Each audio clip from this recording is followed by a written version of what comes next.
Hey, I'm Daddy Brad at the 2009 Austin City Limits Music Fest. As you can see, the folks behind me are having a great time. We're going to go inside the Austin Kitty Limits section and find out what's going on in family music today.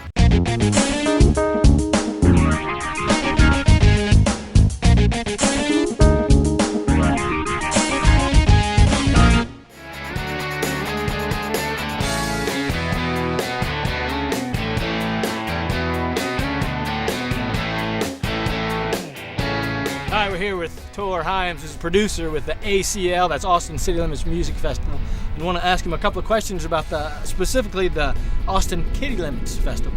Now, Tor, you're big into legitimizing family music. What do you mean by that? Really, until recently, there wasn't anything really was family music. And people would say to me, oh, what kids' music do you like? And I'd say, I don't like any of it, because it's made for kids.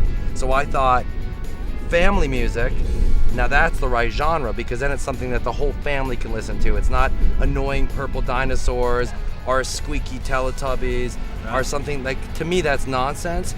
To me, the Beatles are a great family band, for example. Like, they sing about love. What better message for a family than love?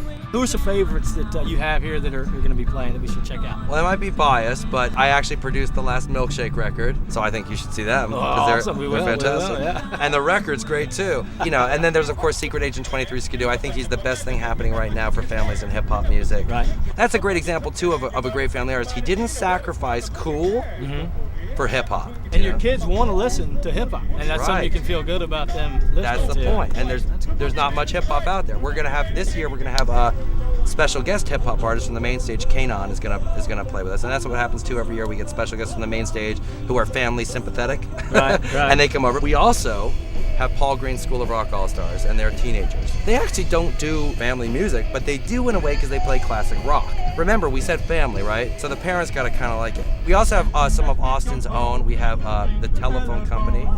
They're the weirdest band ever. They wear hard hats and jumpsuits. Nice. And they sing about mustaches. Now, how about this kid Quinn Sullivan? You know, he's 10 years old. He apparently had this great talent. I think they noticed him at 8, and he can play a blues guitar like B.B. King. I'm not exaggerating. Like, he's really that good. He's a prodigy. And my son will say, hey, that kid's only 4 years older than me. I can do that. What all good family music does, and what I hope to do in this area, is inspire children to have music in their lives. If you love music, they'll love music. So it's really an interactive family music experience. And that's so important, because we're always looking for good things to do with our families that we both enjoy. Yeah, we have a lot of activities in the area because we didn't just want to be a place where you sit and watch music. We want kids to interact with music. So in that regard, we have the hip hop workshop with the Q brothers. They do this magical thing every year. They basically enable kids to learn how to scratch and beatbox with and rhyme. And so what they do is they enable kids to learn how to do this. Then the kids lay down their rhyme, and they get to take home a CD. And by the way, just so they're not cramping your style, we have a complete hair and tattoo facility. So they get their hair spiked, they get temporary tattoos sprayed on.